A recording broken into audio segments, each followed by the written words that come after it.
अस्सलाम वालेकुम जी, मैं हूं नुमान मलिक और आप देख रहे हैं मेरे YouTube channel RJ Numan Malik official. मेरे साथ सदीक जान साहब मौजूद हैं। सर, आपका बहुत शुक्रिया। सर, पीटीआई के हवाले से हम बात करेंगे। सबसे पहला सवाल आपसे ये है, महमूद खान अचकजई के नोटिफिकेशन के बाद क्या स्टेब्लिशमेंट और नून लीग की राहें जुदा हो चुकी हैं? एक तो ये बताइएगा। दूसरा जो सवाल है ये भी बता दें, कुछ खबरें गर्दिश कर रही हैं कि 8 फरवरी से पहले कोई बड़ा सरप्राइज आ सकता है। और तीसरा और सबसे अहम सवाल, क्या सुहेल अफरीदी साहब जैसे मुख्तलिफ शहरों में जा रहे हैं स्ट्रीट मूवमेंट के लिए, साउथ पंजाब भी जाएंगे, या इस हवाले से कोई बात है तो आप जरूर बताइएगा जी। देखें, ये शहर इक़्तिदार में बहुत ज़्यादा अफवाहों का बाज़ार गर्म है और ये अफवाहें ख़त्म नहीं हो रही बल्कि बढ़ती चली जा रही हैं। और ये बात यानी इस्टेब्लिशमेंट के जो करीबी लोग हैं वो ऑन रिकॉर्ड तो नहीं कह रहे, लेकिन ऑफ द रिकॉर्ड वो ये बात कह रहे हैं कि इस हुकूमत को इसकी सियासी कीमत अदा करनी पड़ेगी। और वो ये बात कह रहे हैं कि इस्टेब्लिशमेंट नहीं चाहती थी कि महमूद खान अचकज़ई साहब का नोटिफिकेशन हो, और उसकी एक वजह जो वैसे नज़र भी आती है कि जो इस्टेब्लिशमेंट के करीब हुकूमती वज़रा हैं वो कह रहे थे कि नोटिफिकेशन नहीं होगा। फिर इसी तरह से एक चीज़ और आप देखें कि जो वज़ीर इत्तलात हैं मौजूदा हुकूमत के, वो कहते हैं महमूद खान अचकज़ई गद्दार है, मुल्क दुश्मन है, इसका दिल काबुल से के साथ धड़कता है, ये दहशत गर्दों का हामी है, इस तरह की वो बातें करते हैं। और साथ ही अगले दिन नोटिफिकेशन भी हो जाता है। तो बहरहाल कुछ ना कुछ तो है, जो कुछ ना कुछ तो इसमें दाल में काला है। अब वो है क्या नहीं पता। और फिर इसी तरह से ज़ाहिर है इसमें एक सोच, शायद ये इस्टेब्लिशमेंट की भी एक सोच हो सकती है कि यार इनको इतना दीवार से ना लगाओ कि बिल्कुल ही इनके पास रास्ते ख़त्म हो जाएं, कश्तियाँ जला के निकल पड़ें। एक ये भी हो सकता है। एक 8 फरवरी से तवज्जो हटाने के लिए एक थोड़ा सा हो सकता है कि नोटिफिकेशन कर दो, स्पेस दो, इनको बातचीत के लिए बिठाओ, 8 फरवरी का थोड़ा सा इनका मोमेंटम कम हो, ये भी एक उनका हो सकता है। और चीज़ें हो सकती हैं, लेकिन अभी कुछ भी कहना कबल अज़ वक्त है। उसकी वजह यह है कि अभी तक कोई हमारे सामने कोई ऐसे शवाहिद नहीं आए कि ठीक है, अगर आप कहें कि इस्टेब्लिशमेंट नहीं चाहती थी तहरीक तहफ़्फ़ुज़ पाकिस्तान के सरबराह महमूद खान अचकज़ई का नोटिफिकेशन हो, तो फिर इस्टेब्लिशमेंट और हो गया तो इस्टेब्लिशमेंट क्या करती है। अच्छा, एक चीज़ वैसे, हाँ, एक चीज़ मेरे सामने आई है। एक टाउट को इंटरव्यू दिया है उसने, अकबर एस बाबर ने। और अकबर एस बाबर भी आपको पता है कि उनका क्या सियासी तौर पे क्या रैंक है और वो क्या इस वक्त उनकी सूरत हाल क्या है। तो उन्होंने एक टाउट को इंटरव्यू देते हुए ये कहा है कि मैं आइनी अदालत से रजू करूँगा। अब आइनी अदालत में अकबर एस बाबर जाएँ और आइनी अदालत के हाजी अमीन और आमिर फ़ारूक और रोज़ी ख़ान और इनके सामने अरशद हुसैन और इनके सामने और के आगा, इनके सामने केस लग गया और केस हो अकबर एस बाबर का और केस हो महमूद खान अचकज़ई साहब के ख़िलाफ़, तो फिर आप को पता ही है कि फ़ैसला किस तरह का आ सकता है। अच्छा, और इसके अलावा देखें, एक इस निज़ाम को धचका तो लगा है कि इमरान खान के नामजद करदा अपोजिशन लीडर का नोटिफिकेशन करना पड़ गया है। वजूहात को छोड़ दें कोई भी हो, यानी आपने इमरान खान का फ़ैसला तस्लीम कर लिया है। इमरान खान ने जिसका नाम दिया था 5-6 माह की जलालत के बाद आपने नोटिफिकेशन कर दिया है, वजूहात कोई भी हो। लेकिन आउटकम क्या है कि इमरान खान जीत गया है, इमरान खान की फतह हुई है, इमरान खान के नामजद महमूद खान अचकज़ई के नोटिफिकेशन हो गया। ये खबर तो ये है कि आपने इमरान खान के फैसले को तस्लीम किया है। एक तरफ आप कहते हैं कि उसका कोई फैसला नहीं मानेंगे, उसको वो माइनस है। अच्छा, और साथ ही आप उसके नामजद करदा अपोजिशन लीडर का नोटिफिकेशन भी कर देते हैं। अच्छा, नून लीग वाले ऐसे कोई अहमक हैं इनके सोशल मीडिया वाले, उन्होंने बयानिया चलाना शुरू कर दिया। ओ बड़ा काम हो गया जी, इमरान खान ने जिस महमूद खान अचकज़ई को उनका नोटिफिकेशन किया है, नामजद किया है, हुकूमत ने उसको मैनेज कर लिया और नोटिफिकेशन कर दिया है। वाह, क्या बात है, अच्छी बात है। फिर एक काम करो ना, अगर वो मैनेज हो गए हैं महमूद खान अचकज़ई साहब और वो कंप्रोमाइज़ हो गए हैं नून लीग के सोशल मीडिया के मुताबिक, तो ज़रा उनकी पिछले 2 दिन वाली तकरीरें तो टीवी चैनलों पे चलवा दो, उनके खिलाफ जो झूठा प्रोपेगेंडा है वो तो बंद करवा दो। मैं बिल्कुल नहीं समझता कि महमूद खान अचकज़ई जो है वो कोई डील करेंगे, वो इस निज़ाम के सामने अर्दली ले ले या चाबी वाले खिलौने बनेंगे। और इस वक्त आप देखें ना कि जो कोटलाखपत जेल के असीरान हैं, इजाज़ चौधरी साहब वगैरह, यास्मीन राशिद साहबा और महमूद रशीद साहब, उमर सरफराज चीमा साहब, इन सब का भी एक लेटर आया है और इन्होंने उम्मीद का इजहार किया है कि महमूद खान अचकज़ई साहब जो हैं वो अपने जो एक उनका एक उनकी जो एक नज़रिया है और सोच है जमहूरियत के लिए, मुल्क के लिए, आने वाली नस्लों के लिए, उसके मुताबिक वो चलेंगे और कोई ना कोई बड़ा ब्रेक थ्रू होगा। देखें, इस निज़ाम पे दबाव तो बढ़ रहा है।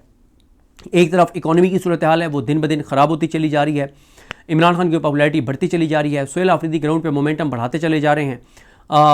नून लीग और इस्टेब्लिशमेंट के दरमियान इख्तलाफात की खबरें आ रही हैं और रीजनल हालात भी बड़ी तेज़ी से बदल रहे हैं। तो तहरीक तहफ़्फ़ुज़ यानी पाकिस्तान की कॉल के ऊपर दिन कम होते चले जा रहे हैं उस कॉल के लिए। और फिर तहरीक इंसाफ के MNAs MPs टिकट होल्डर जो चाबी वाले खिलौने हैं ले अर्दली, उनके ऊपर दबाव बढ़ रहा है, उनको भी कुछ ना कुछ करना पड़ेगा। तो ऐसे में लगता यह है कि इस सिस्टम के लिए बहरहाल मुश्किलात बढ़ती चली जाएंगी। मैं बिल्कुल नहीं समझता कि 8 फरवरी से पहले कुछ बड़ा हो सकता है। उसकी वजह यह है कि तहरीक तहफ़्फ़ुज़ यानी पाकिस्तान वाले इनकी खेल में नहीं आएंगे, और क्योंकि या तो इधर से भी कुछ बड़ा होना, हाँ अगर ये पाँचों अस्तीरान रिहा हो जाते हैं, शाह महमूद कुरैशी साहब, उमर सरफराज चीमा साहब, इजाज़ चौधरी साहब, यास्मीन राशिद साहिबा, ये सारे रिहा हो जाते हैं तो बिल्कुल ये एक बड़ी डेवलपमेंट होगी। और उसके बाद बिल्कुल शायद 8 फरवरी के ऊपर कोई ना कोई बातचीत हो सकती है तहरीक तहफ़्फ़ुज़ यानी पाकिस्तान की हुकूमत या इदारों के साथ। लेकिन अगर आप ये कहेंगे कि सिर्फ आप ट्रक की बत्ती के पीछे लगा के और इनको मामू बना लेंगे अचकज़ई साहब को और अलामा साहब को, तो ऐसा मुमकिन नज़र नहीं आता। ये किसी आपके खेल में नहीं आएंगे। मैंने दोबारा कहूँगा कि हाँ, अगर इन 5 की रिहाई हो जाती है, बुशरा बीबी साहिबा की रिहाई हो जाती है, इमरान खान साहब के केसेस फिक्स हो जाते हैं, फिर एक चीज़ है कि फिर लगेगा कि चीज़ें पॉजिटिव साइड पे जा रही हैं। अगर ये नहीं होता तो फिर मेरा नहीं ख्याल कि ये बातों में आएंगे। देखें, सुहेल आफरीदी साहब का मंसूबा सिंपल है कि उन्होंने जमूत को तोड़ना है, सकूत को तोड़ना है, खौफ के बुत तोड़ने हैं, लोगों को होप देनी है, लोगों को एक्टिव करना है, लोगों को मोटिवेट करना है और लोगों को जाके ये नैरेटिव बनाना है कि मुल्क नहीं चल रहा, ये जो कुछ कर रहे हैं वो मुल्क के ख़िलाफ़ कर रहे हैं, ये जो कुछ कर रहे हैं वो आवाम के ख़िलाफ़ कर रहे हैं, इनकी वजह से किसान तबाह हो गया है, इंडस्ट्रीज बर्बाद हो गया है, 150 से ज़्यादा फैक्ट्रियाँ मिलें बंद हो गई हैं, एक्सपोर्ट्स कम हो गई हैं, गुर्बत बढ़ गई है, बेरोज़गारी बढ़ गई है, अनसर्टेनिटी बढ़ गई है, ब्रेन ड्रेन बढ़ गया है। हर दूसरा पाकिस्तानी पाकिस्तान छोड़ के जाना चाहता है। ये पाकिस्तान को कमज़ोर कर रहे हैं, पाकिस्तान इनसे नहीं चल रहा। 9 अप्रैल 2022 के बाद से अब तक पाकिस्तान एक स्टेप भी आगे नहीं गया, बल्कि पीछे गया है, नीचे गया है। तो ऐसे में इनको हटाना ज़रूरी है और इनको हटाने के लिए फैसले सड़कों पर होंगे। इमरान खान की रिहाई के लिए फैसले सड़कों पर होंगे। जब तक लोग सड़कों पर नहीं आएंगे तो उस वक्त तक ये हुकूमत जान नहीं छोड़ेगी। जब तक अवाम सड़कों पर नहीं आएगी, लोगों की इनसे जान नहीं छूटेगी, जब तक लोग सड़कों पर नहीं आएंगी, उनके आने वाली नस्लों का मुस्तकबिल और ख़राब होगा और बर्बाद होगा। तो सुहेल आफरीदी सिर्फ ये काम कर रहे हैं, लोगों को जाके मोटिवेट कर रहे हैं कि डर छोड़ दो और तहिया कर लो कि जब कॉल आए तुमने निकलना है, अपने शहर में आपने बैठना है सड़कें बंद करके। तो सुहेल आफरीदी का इतना ही काम है। अब उस फाइनल तारीख कौन सी देनी है, यह इख्तियार या इमरान खान के पास है या तहरीक तहफ़्फ़ुज़ यानी पाकिस्तान के पास है। और मेरा ख्याल है इमरान खान और तहरीक तहफ़्फ़ुज़ यानी पाकिस्तान 8 फरवरी को देखेंगे कि क्या होता है। लेकिन 8 फरवरी उस वक्त तक कामयाब नहीं हो सकता जब तक तहरीक इंसाफ के MNAs MPs टिकट होल्डर्स, चाबी वाले खिलौने, वकील, मरकजी तंजीम सिंसेरिटी के साथ काम नहीं करते, जो कि अभी तक सिंसेरिटी के साथ काम वो नहीं कर रहे। देखें, सुहेल आफरीदी साहब का प्लान है कि उन्होंने फैसलाबाद का उन्होंने प्लान किया हुआ है कि वो फैसलाबाद उन्होंने जाना है। और आज ही मैं बयान सुन रहा था, बल्कि कल उनका बयान था शफीउल्लाह जान साहब का कि दोबारा उनका पंजाब का है प्लान और उसमें तहरीक तहफ़्फ़ुज़ यानी पाकिस्तान का भी है, फैसलाबाद का और साउथ पंजाब का, बहावलपुर और मुल्तान का। अब वो फैसलाबाद मुल्तान एक साथ करते हैं, अलग अलग जाते हैं, देखना होगा। लेकिन सुहेल आफरीदी जो है वो हर हफ्ते देखें, अब अगले हफ्ते अभी वो उन्होंने मानसेरा तक गए हैं, अगले हफ्ते वो मेरे ख्याल सवात मालाकंड में वो कर रहे हैं एक्टिविटी, और हर वीकेंड पे वो एक्टिविटी करेंगे और माहौल इस तरह बनाते चले जाएंगे, गरमाते चले जाएंगे। और अभी तो रावलपिंडी रहते हैं, रावलपिंडी में उन्होंने स्ट्रीट मूवमेंट करनी है और इस्लामाबाद में एक बड़ी स्ट्रीट मूवमेंट उन्होंने करनी है। तो बहरहाल देखते हैं चीज़ें कैसे आगे बढ़ती हैं। दबाव बढ़ रहा है, लेकिन 2 चीज़ें हैं जिस पे ये सिस्टम चल रहा है, एक ट्रंप की हमायत और एक तहरीक इंसाफ के MNAs MPs टिकट होल्डर्स की जो गद्दारी है इमरान खान के साथ, जो वो पीठ पे छुरा घोंप रहे हैं इमरान खान की। इन 2 चीज़ों पे सिस्टम चल रहा है। जिस दिन 1000 PTI की जो MNAs MPs टिकट होल्डर्स और मरकजी रहनुमा, ये कुल मिला के 1000 होते हैं, जिस दिन इन 1000 ने तय कर लिया कि हमने मुल्क को बचाना है, इमरान खान को रिहा कराना है, तो कोई वजह नहीं है कि इमरान खान रिहा ना हो या मुल्क जो है वो बच ना जाए। जी बिल्कुल, सदीक जान साहब हमारे साथ मौजूद थे। सर आपका बहुत शुक्रिया। आपने सुना कि बिल्कुल सुहेल आफरीदी साहब साउथ पंजाब का भी विजिट कर सकते हैं और 8 फरवरी से पहले कोई ऐसी बात नहीं है। दूसरा, उन्होंने इस वीडियो में कहा, जैसे आपने सुना, कि ये अफवाहें हैं जो एस्टेब्लिशमेंट और नून लीग की आप कह सकते हैं दरार है या राहें जो हैं जुदा हो चुकी हैं, ऐसा कुछ नहीं हो रहा।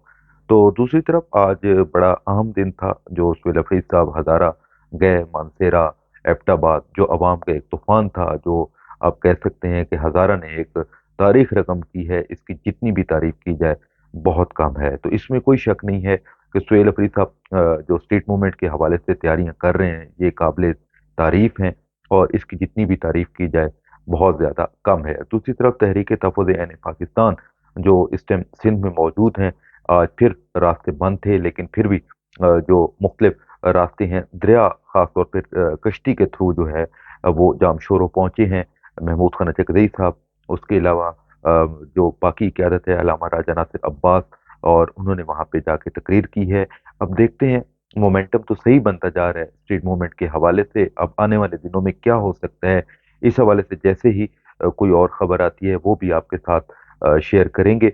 और उसके अलावा एक चीज़ और है जो मैं आपसे हमेशा एक रिक्वेस्ट करता हूँ कि वीडियो आप पूरी देखा करें, चैनल आप ज़रूर सब्सक्राइब किया करें और उसके साथ-साथ राय भी आप ज़रूर दिया करें। अल्लाह हाफ़िज़।